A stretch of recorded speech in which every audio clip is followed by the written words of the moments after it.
has the Met Gala. It's the biggest night of the year for fashion, and for your mom saying, now is that one heated rivalry? But the biggest trend on the red carpet this year was controversy. This year's Met Gala finds itself steeped in turmoil. Why? Because the honorary chairs are billionaire Jeff Bezos and his wife Lauren Sanchez. Look at the message projected last night on a building in New York City. Boycott the Bezos Met Gala. Yeah, get his ass. Yes, I fully support this message, although I don't know if the people living in that building do. Sorry, can you just take it down a notch? Your activism is getting in my eyes. Where did they even find a projector that big? Well, probably Amazon. They have the best Prime Day deals. No, Desi, remember, boycott. But while the wealthy are living their best lives, the rest of the country is tightening their belts. The war in Iran has sent fuel prices rising to the point where over the weekend, Spirit Airlines was forced to shut down.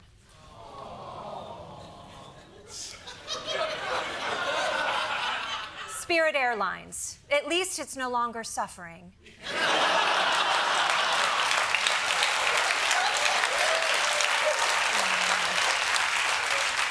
See you in heaven after a 3-day layover in Phoenix.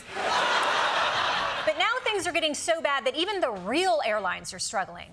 If you fly Delta and you look forward to hearing the words, would you like a Biscoff cookie and a complimentary beverage when you travel? Yes, please. You may be out of luck. Delta is eliminating snack and drink service on all flights under 350 miles. Come on, are you kidding me? First I can't play with the smoke detectors, now this? You know what, this is bullshit. So if I want a free cookie, now I have to, what, give blood at the Red Cross? You can forget about that. This is my blood, okay? I made it, so I get to keep it. Off, you bloodthirsty maniacs. What is wrong with you? God. Sorry, I just really like cookies. Now, without pointing fingers, this entire situation is President Trump's fault. So he needs to reassure people that he has a plan to fix the economy. And fortunately, he had the chance yesterday when he hosted a small business summit. These are the men and women on the economic front lines. Donald Trump, give them the reassurance they need. Anybody running for president or vice president should take a cognitive test. So I've taken 3. No president, think of this, has ever taken 1. Kind of a weird flex. It's like bragging about being the only kid in school who gets a special helper.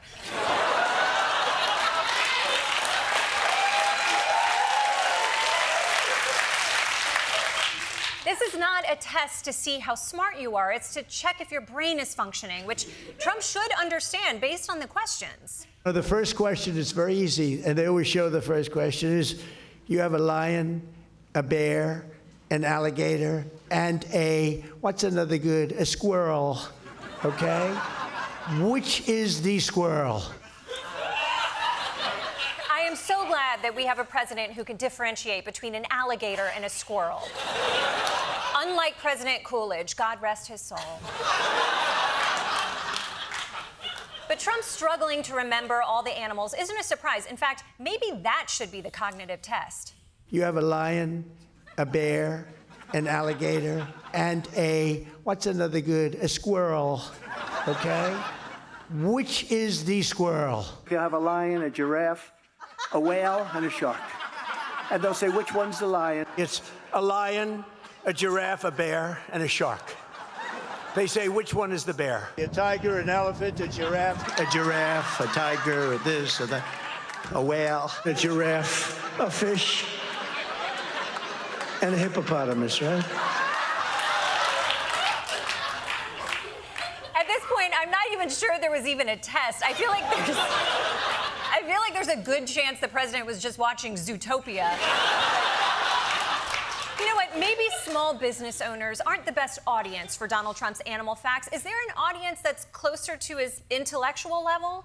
President Trump hosted a group of children at the White House today for an event promoting physical fitness. There we go. That's more your speed. Now you can talk about animals until your heart's content. The power of a nuclear weapon is something I don't even want to talk about. We can't let Iran have a nuclear weapon. You might be too young for this. No, they're not too young. I'm sure they've already seen the Paw Patrol episode where they drop a ballistic missile on Humdinger. How are you talking about nuclear war in front of children? You kids have seen Oppenheimer, right? Florence Pugh. Her titties were out for 10 minutes and he became death, destroyer of all worlds. So true, so true.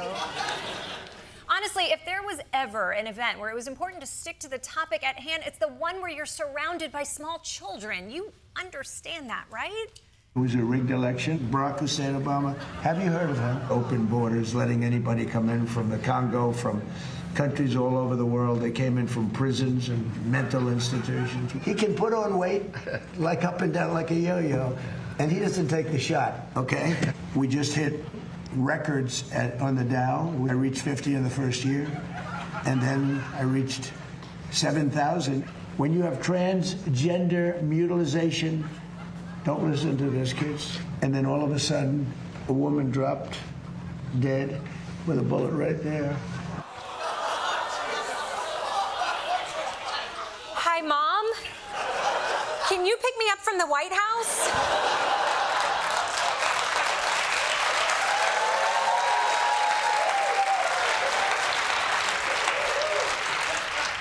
The president is trauma dumping on me again. So when Trump's talking to a room full of adults, he sounds like a child. When he's talking to a room full of children, he sounds like Pennywise. He's not exactly the one you want taking care of your kids, although in this country, we might not have a choice. Are you struggling to find childcare in a country that can't provide it? The United States can't take care of daycare. We're fighting wars.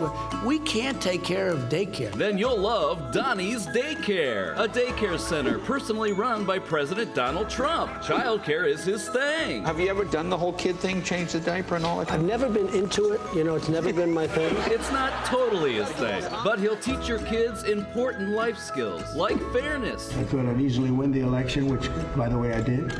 And unfortunately, bad things happened. It was a rigged election. They'll be engaged with arts and crafts. You know, Biden, he was incapable of signing a thing. So they'd follow him around with this big machine. You know what it was called?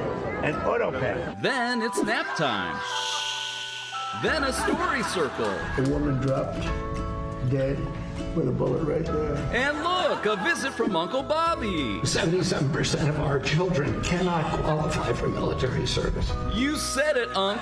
Then time for another nap. At Donnie Daycare, kids learn how to handle conflict. You think you can take me in a fight? They'll learn self-esteem. So you have no weight problems. That's the good news, right? And they'll learn nap. So bring your kids to Donnie's Daycare. They'll love the fun and games. They don't like playing the games with us. They don't like it at all. You'll see that.